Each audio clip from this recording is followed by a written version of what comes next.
Welcome to JD Clips. Please enjoy the short versions of our famous videos and keep learning. And don't forget to subscribe. तो सबसे पहले हम भाऊ के पास ही चलते हैं, पूछते हैं कि साहब ये अंडर करंट आपने कैसे पढ़ा? मैंने बोल दिया था ना आपको, मैं 5 दिन अभी मुझे भी अंडर करंट 7 तारीख तक मालूम नहीं था, 8-9 तारीख को पता चला जब वो अभी गोपीचंद पडळकर भी जत सांगली से चुनकर आया, उसके वहां मैं गया था भाषण करने, और उससे वहां से लौटते वक्त मैं कुछ कहीं चाय के लिए रुका हो तो एक कीर्तनकार मिल गया, उससे बात छिड़ गई, बातें करते करते उसने जो बताया तो मैं चौंक गया। और जब मैं पूना पहुंचा तो मैंने इंक्वायरी कर ली तो मुझे पता चला ये तो 3 महीने से चल रहा है। हमको भी मालूम नहीं था ना, हमको भी मालूम नहीं था। जिस ढंग से भजन कीर्तनकार पूजन का प्रवचनकार को काम में लगाया है, वो तो 3 महीने से काम कर रहे थे और इनको हमको ही पता नहीं था। अब हम तो मानो इनके साइड के, तो बाकी जो इनके खिलाफ है उनको कैसे पता चलेगा?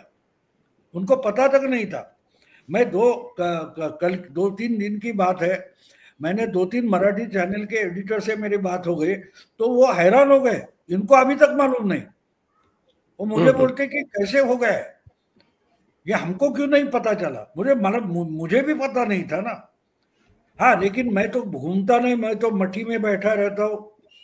आप तो घूमते हैं, आपके रिपोर्टर है, तो वो एक संपादक बोले कि हमारे स्ट्रेंजर को भी पता नहीं। तब मैंने उनको बोला कि आपका न्यूज एडिटर रोज सुबह उठकर संजय राउत के घर में चला जाता है टॉयलेट करने के लिए, और आपके जो स्ट्रेंजर है वो भी अपने अपने जिले और तहसील के संजय राउत को ढूंढते घूमते, आम जनता को कहाँ मिलते?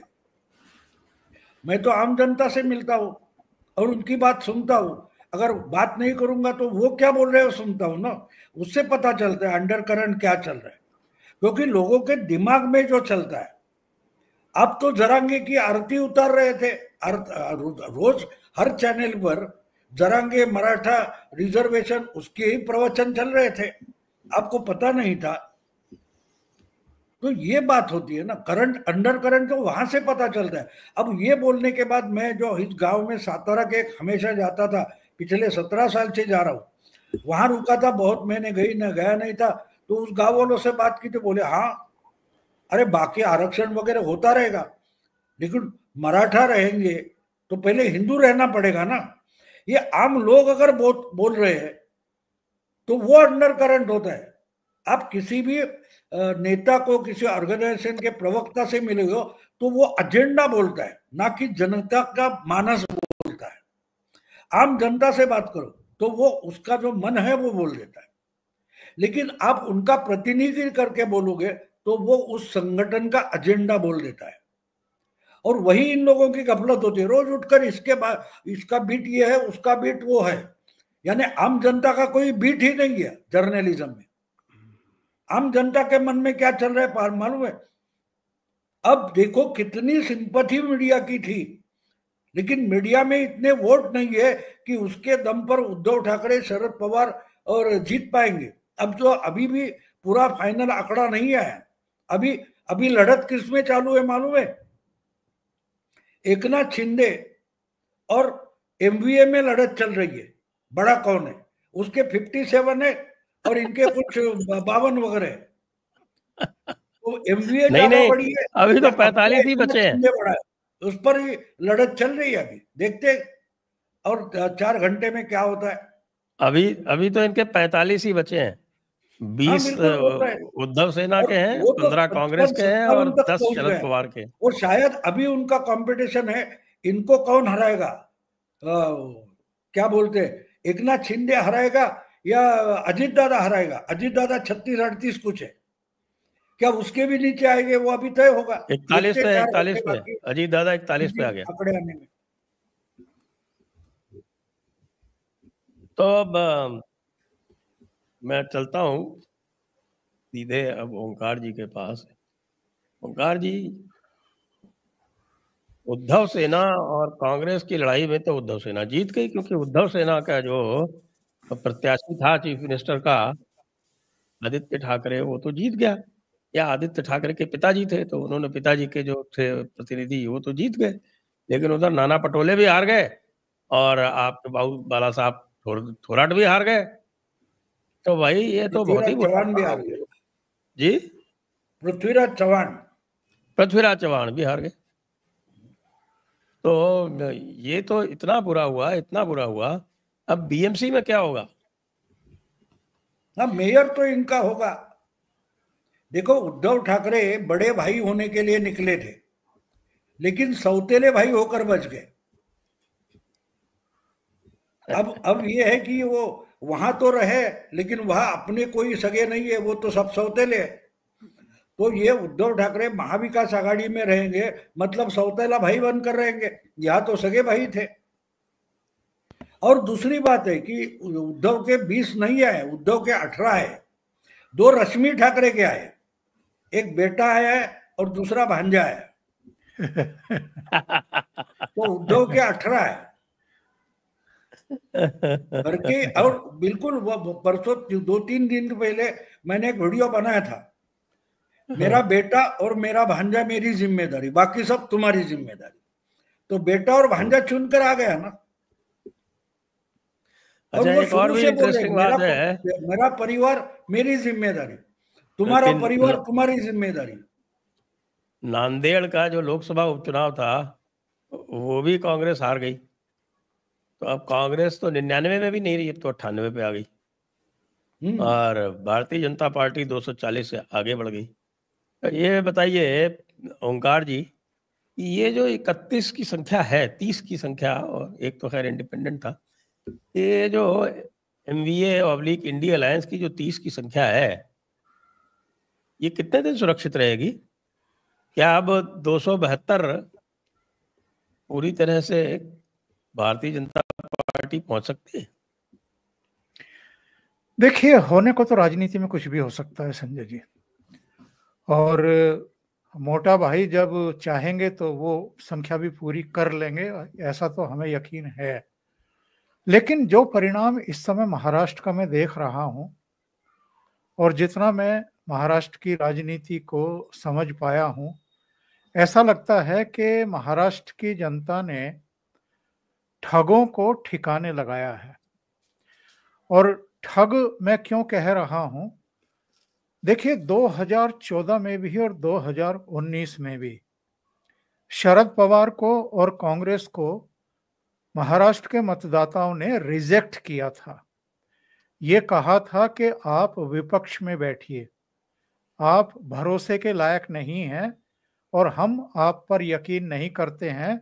जैसा शासन आपका रहा है, अब आपसे हमारा भरोसा उठ गया है, तो आप विपक्ष में बैठिए। 2019 तक तो मजबूरी में ये बैठे रहे। हालांकि शरद पवार का कहना यह है कि उन्होंने तो 2014 में भी कोशिश की थी ठगी करने की, पर उनकी वो ठगी चल नहीं पाई, सिरे नहीं चढ़ पाई उस समय। लेकिन 2019 में ये ठगी करने में कामयाब हो गए और इन्होंने उद्धव ठाकरे को, जिनका नाम अभी भाव ले रहे थे, रश्मि के जरिए कन्विंस कर लिया और उसमें संजय राउत ने भी भूमिका निभाई और एक चुने हुए मुख्यमंत्री, एक चुने हुए गठबंधन को तोड़वा दिया इन्होंने साजिश करके। जो चौथे और तीसरे नंबर की पार्टी थी, जिसको 44 और 54 सीटें मिली थी, वो 56 सीटों वाले से मिलकर के सरकार फॉर्म कर ली। यानी इन्होंने भारतीय जनता पार्टी के साथ ही ठगी नहीं की थी संजय जी, इन्होंने महाराष्ट्र की उस जनता के जनादेश के साथ भी ठगी की थी, डिच किया था, उसकी पीठ में छुरा घोंपा था। जो लोगों ने चाहा था कि साहब भारतीय जनता पार्टी और देवेंद्र फडणवीस मिलकर के, भारतीय जनता पार्टी मिलकर के सरकार बनाए और निरंतरता में देवेंद्र फडणवीस दूसरी बार राज्य की सत्ता संभालें, तो शरद पवार भी और ये लोग भी इस चीज को नहीं पचा पाए कि जो काम आज तक महाराष्ट्र में नहीं हुआ, यानी निरंतर 5 साल तक कोई मुख्यमंत्री नहीं रहा, वो रिकॉर्ड देवेंद्र फडणवीस ने कायम कर लिया। और अभी निरंतरता में अगर ये दूसरी बार भी चीफ मिनिस्टर बन गए तो श्रेष्ठ मुख्यमंत्री साबित होंगे और हम तो जो हैं किनारे लग जाएंगे या हम तो खत्म ही हो जाएंगे, हमारी राजनीति खत्म हो जाएगी। दूसरे 2014 से 2019 के बीच में इनके बयान उठा करके देखिए साहब, उद्धव ठाकरे के भी और संजय राउत के भी, इसके बावजूद कि ये सेंट्रल गवर्नमेंट में भी शामिल थे और ये देवेंद्र फडणवीस की सरकार में भी शामिल थे, ये पानी पी पी करके कोसते थे, प्रधानमंत्री के बारे में भी अपशब्द बकते थे और अमित शाह के बारे में भी और देवेंद्र फडणवीस के बारे में भी उल्टी सीधी बातें करते थे। चलिए, आपने ठगी कर ली और आपने 2.5 साल के लिए जनादेश को कैप्चर कर लिया, यानी जो जनादेश नहीं था उसको रिजेक्ट करके मतलब स्वीकार करके फैब्रिकेटेड तरीके से आपने सरकार बना ली। लेकिन उसके बाद क्या हश्र हुआ और फिर क्या हुआ? जब महाराष्ट्र की जनता का नंबर आया विधानसभा में तो उन्होंने सबक सिखा दिया और ठीक तरीके से सिखाया, तीनों को सिखा दिया। जिन्होंने जनादेश चोरी किया था 2019 में, उन तीनों पार्टियों को उनकी जगह दिखाई है। और एक और बात कहकर के अपनी बात खत्म करूंगा ताकि अभिषेक जी के पास जाया जा सके। उद्धव ठाकरे जिस तरह की पॉलिटिक्स कर रहे थे, वो चाहे शरद पवार के सिखाने पढ़ाने पर, चाहे अपनी पत्नी के या अपने बेटे या संजय राउत की शिक्षा लेकर के या किसी और की शिक्षा लेकर के, वो रास्ता बाला साहब ठाकरे का नहीं था। इन्होंने उनके सिद्धांत भी नहीं अपनाए, उनकी जो रवायत थी, जो विरासत थी, उसको भी अपमानित किया। इन्होंने अपनी विचारधारा बदली। जय शिवाजी और जय भवानी की जगह ये अल्लाहू अकबर के नारे लगाने वालों के बीच गोल टोपी लगा करके बैठ गए। औरंगजेब को इन्होंने अपना भाई बताना शुरू कर दिया। जब भी आप इस तरह का चोला बदलते हैं, विचारधारा बदलते हैं, तो आपको मतदाताओं को ये कन्विंस तो करना पड़ेगा ना कि आप ऐसा कर क्यों रहे हैं। पर उद्धव ठाकरे ने इसकी जरूरत भी महसूस नहीं की और जो एरोगेंस इनकी थी, मुझे लगता है कि टॉप लेवल पर यानी अमित शाह और नरेंद्र मोदी के लेवल पर यह फैसला हुआ और उसमें देवेंद्र फडणवीस भी शामिल रहे होंगे कि साहब इनको तो ठिकाने लगाना पड़ेगा। और जिस तरीके से बाद में इनकी पार्टी टूटी, एकनाथ शिंदे के नेतृत्व में लोग आए, उनको मुख्यमंत्री बनाया गया। और ना भूलें कि वो मराठा चेहरे हैं, जो एक एंटी ब्राह्मण सेंटीमेंट महाराष्ट्र में है, उसकी भी काट जो है वो एकनाथ शिंदे को आगे करके ढूंढी गई और उसका आप परिणाम देख लीजिए क्या हो रहा है आज की तारीख में। एकनाथ शिंदे आज उद्धव ठाकरे या शरद पवार से बड़े मराठा लीडर बन गए हैं, ये उन्होंने साबित कर दिया है।